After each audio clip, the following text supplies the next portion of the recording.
let's go into David's question. He says, love the podcast. I have a newbie XC race strategy question. I'm 39. I've been riding mountain bikes since my early 20s. I live in North Carolina, so we've got a lot of great areas. And that's true, by the way. North Carolina for mountain biking, it's like heaven, and it's not really talked about. Oh my gosh, they have so much riding there. It's really cool. And a ton of variety. It's like the typical East Coast stuff. Then they have like kind of smooth, more West Coast style riding too. It's really cool. So he says that I've been dabbling in TrainerRoad for about 1.5 years and yo-yo between 170 to 190 FTP. I seem to train in spurts mixed with 3 to 4 outside rides per week, all mountain biking. I know I'll be faster if I train more, he says, but I'm on the Nate plan. He calls it right now. So Nate's training a lot. Strava, buddy.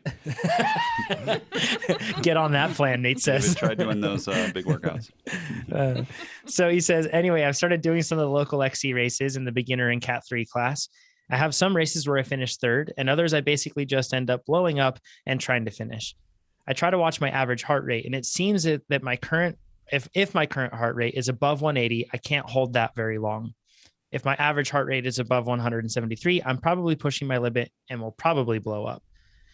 Yes. And he says, yes, Chad, I know if I train at least 3 times per week, I'll be faster and better adapted to these hard efforts. And that's the truth, right, Chad? More training makes you faster. Yeah. So you got to watch YouTube to see what Chad just did. Okay. So he says, my question, how do you learn to pace yourself so that you don't just blow up? I find that the race pace is different from my normal pace. So how can I better train to know when I can push and when I can't? I know experience is part of this, but I'd love to hear your tips. And he also says, P.S. I don't have power data, just a Garmin head unit with a heart rate monitor. Thanks, from David. Chad, do you want to start us off on this one? And then we can go to Nate, maybe. Yeah, I can simply and shortly reiterate what I've said a number of times, is that all the information that we have accessible is super useful, but it should always be with the aim of cultivating an understanding of what everything feels like. So use data to inform your perception. So, I mean, and it could be as simple as spending a lot of time looking at your head unit. So when you're on a 2% grade, look down. Oh, okay, this is a 2% grade. And over time, you'll just be riding on a grade and you'll think, oh, this feels like a 2% grade. You look down, sure enough, it's 2% grade. And that carries to a lot of things, to speed, a little tougher, to power output, super important, to, I mean, you can start to relate perceived exertion to how hard does this effort level, this percentage of your FTP feel on certain days. And just, I mean, you just looking at data a ton, but making sense of it, not just building your catalog of data so that you can pull certain findings from that at some point, but in real time, looking at it and making associations. Yeah, that's data informs perception. Yeah. Nate, Okay. what would you give for advice here? Opposite, David, don't display your heart rate while you're racing. Training fine, but I see so many people get in their heads in the racing, and it's like the heart rate is telling them, well, first, you can't pace off heart rate because it reacts slowly. And at the beginning of the race, you're like, oh, I got to get to 180. Oh, I'm only at 160. I can go harder. Especially for those first 5 minutes of a mountain bike race. Your adrenaline is going, and everything feels easy. And it takes about, John Wright, 5 minutes. Yeah, 3 to 5 minutes, and then it's just boom. Boom. Like you can hear the explosions. It's like a 4th of July fireworks show. And let me be clear real quick, David, everything I just said was in reference to training, not racing. Yeah. Pacing by data is a terrible idea in racing. So I would say in a XC race, the first 5 minutes, purposely go too slow. Like you're like, this is too slow for me. It can feel like, try to aim for like a tempo feeling. And I bet that tempo is your threshold for those 5 minutes. And try that. And then, have you guys seen that too, where people like they obsess over their heart rate, and heart rate can be so variable on different days based on what's happened, especially in a race where they're like, I can't do this. Or it can also be, they can get upset because they can't get their heart rate high enough, and they keep going harder and harder and harder, and it doesn't raise, and that blows them up. It shouldn't guide what you're doing. It's like a response of what you're doing. But there's all these other factors that factor in that you don't know about why your heart is doing this, or you might not be aware of. So I would record the data, but just not see it during the race. And that's pretty much it. Just don't go hard in the first 5 minutes. And after that, I think people can, for the rest of the hour and 20 minutes, you can kind of pace yourself pretty well because you've already got that massive adrenaline and anaerobic fueled effort out of the way. Great advice, Nate. Yeah. Amber, what would you say for something like this? Because this isn't just unique to mountain biking. It's also with road racing and the hard starts, or when you're talking about the classics, it's like getting into that key position, that sort of a thing. How would you, his question, how do you learn to pace yourself so that you don't just blow up, especially when that race pace is different than his normal pace? Right. Yeah. I think that I really like what Chad was saying about being able to read how you're feeling in real time. And I always talk about feeling the sensations, like what are getting familiar with the sensations of actually like really pushing your limits. And that's not something that we normally do in typical workouts, right? Like we're training specific training zones when we're working out, and it's really hard to push yourself in training on your own as hard as you can when you're in a competition and there's competitors and there's an actual race and you're in the competitive arena.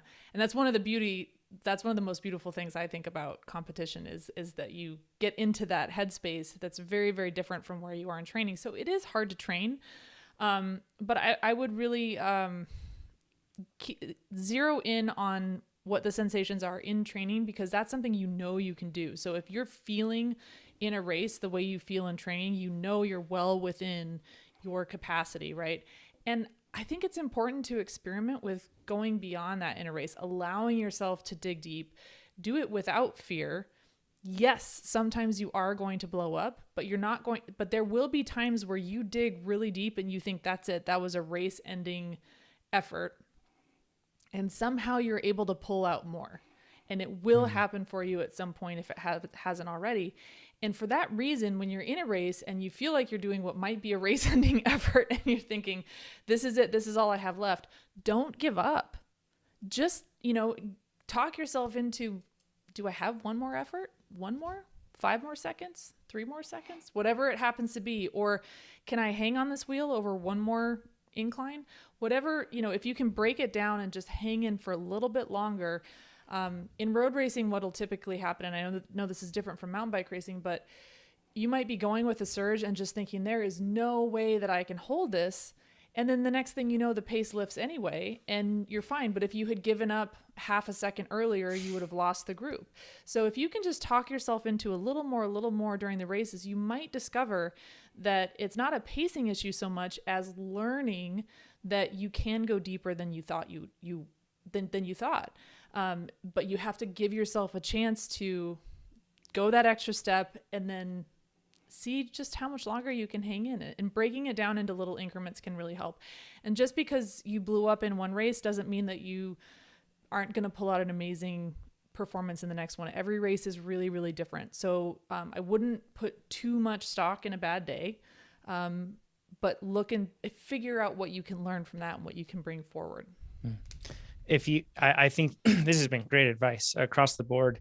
I think there's a hard thing that exists, especially with Cat 3 racing, where you have expectations and reality, and they are not the same. And you set your expectations too high, because everybody starts the race with high hopes, especially with Cat 3, because there's a lack of experience. But we all see, Yolanda Neff win an amazing race and Nino Schurter win an amazing race. So we're just them in our minds, right? That's what we're aiming to do. But the fact is, if your expectations are trying to make you achieve something that are far from what you actually can achieve, you'll always be dissatisfied, and you'll end up blowing up all the time and wondering why you're blowing up. And it's not a physical problem as much as it is an expectations problem. Now, like you said, also in this case, David, that you're simply just doing what you're doing for training. You know that if you trained more, you could get faster. So if you trained more and you could get faster, you might be able to win. But since you aren't doing that, you should make sure that your expectations are properly set for where you want to finish and where you think you'll finish in the race, because that will really help you. Because it makes it so that you actually can do what Nate said.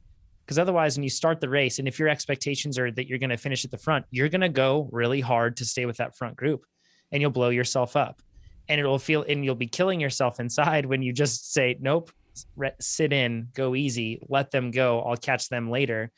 That'll be really hard for you if you haven't said, okay, it's fine. They're in a different group. They have different expectations, different goals. I have my own goals. So you just have to make sure that your expectations are aligning with what you can achieve. And that will make it so that you can actually execute on that when you're not in a very clear headspace, when you're out there on the course.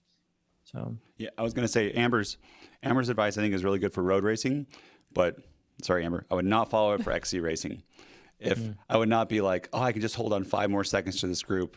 Because there's not the drafting or the slowing down that there is inside of road racing, where a road race is much more dynamic. Mountain bike race, man, I with John, it is just the same pace for like the entire thing. It is it's more like a triathlon or a marathon or It's a half like a time marathon. trial. Yeah, exactly. It's just a not time an evenly trial. paced one. Yeah, it's a time trial with a lot of hills and descents, and with very little drafting on a mountain bike. And especially too, the most important part, David, at the very beginning of the race, everyone's going to surge, and that's okay. And I would even try a race where you don't surge at the beginning, and maybe you do get stuck behind some people slower on single track, but that will automatically pace you. Then you can maybe have a faster second and third lap than your first lap, which is very important. I mean, that'd be a good goal to go after. That's where you pass the most people. It's not in the beginning, it's toward the end of the race. And one thing I want to do a hybrid of what Amber said and Nate said, because I think Amber's advice is hugely beneficial in the latter half of that race. So in the beginning half, you don't want to have that, I can keep going, I can hold on, because if you're on your limit already, you're going to nuke, right? And the race will be over. But what Amber said is so important at the end of the race, because at that point, you've likely settled into a sustainable pace, right? Like, because you've probably just been brought down to your knees, and that's just where you can be. So at that point, that is what you can do. And that's when that grit is really important, that finding new, like pushing your boundaries, pushing your limits. That's when that is really important. And particularly as well, I think that becomes more appropriate as you get closer to the pointy end of the field. Like that's where those small things of like tricking your head into thinking that you can hold that for just a little bit more on that last lap, that may be the difference maker. So I think it is like a super important headspace to have, that you can do more than perhaps your body is telling you at that moment. But the bad time to do it is on the opening lap or on the start. The good time to start to apply that is as the race goes on. That's when you really want to have that grit and dig down. Another way of what I was saying, and Nate, thank you for making that point about the group, because that's so true. It's very different in mountain biking from road riding. What I mean to say is that sometimes you'll have to dig really deep, even in a race like a mountain bike race where it is mostly time trial. You might have to really put out a ton of power just to get up a really steep section, not because there's somebody next to you, but because you either have to put out a huge amount of power or fall over. Yes. Or maybe it is a key section and you're on a fire road and there's a huge long single track section coming up and you need to surge to get yourself in position. There are going to be points where you do have to dig really deep, and it's going to be above threshold, and some maybe a little bit deeper than you really want to go to keep an even pace. What I mean to say is sometimes when you do a really hard effort like that, and you think you've blown up and you convince yourself, that's it, I'm done, you back off 50, 60, 70%. But what if you only backed off 2% or 3%?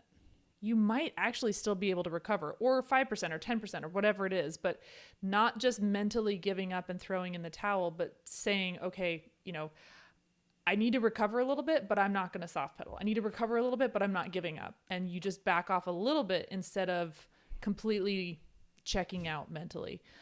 So yeah, it's not about staying with the group in a mountain bike race, but it is still about trusting yourself that you can recover without completely throwing in the towel. If you like this video, make sure you give us a thumbs up. If you didn't like this video, you can give it a thumbs down, but let us know what you would have done differently in the comments below. If you want to see more of these videos, make sure you subscribe to our YouTube channel. And if you want to become a faster cyclist, check out TrainerRoad.com. Do it.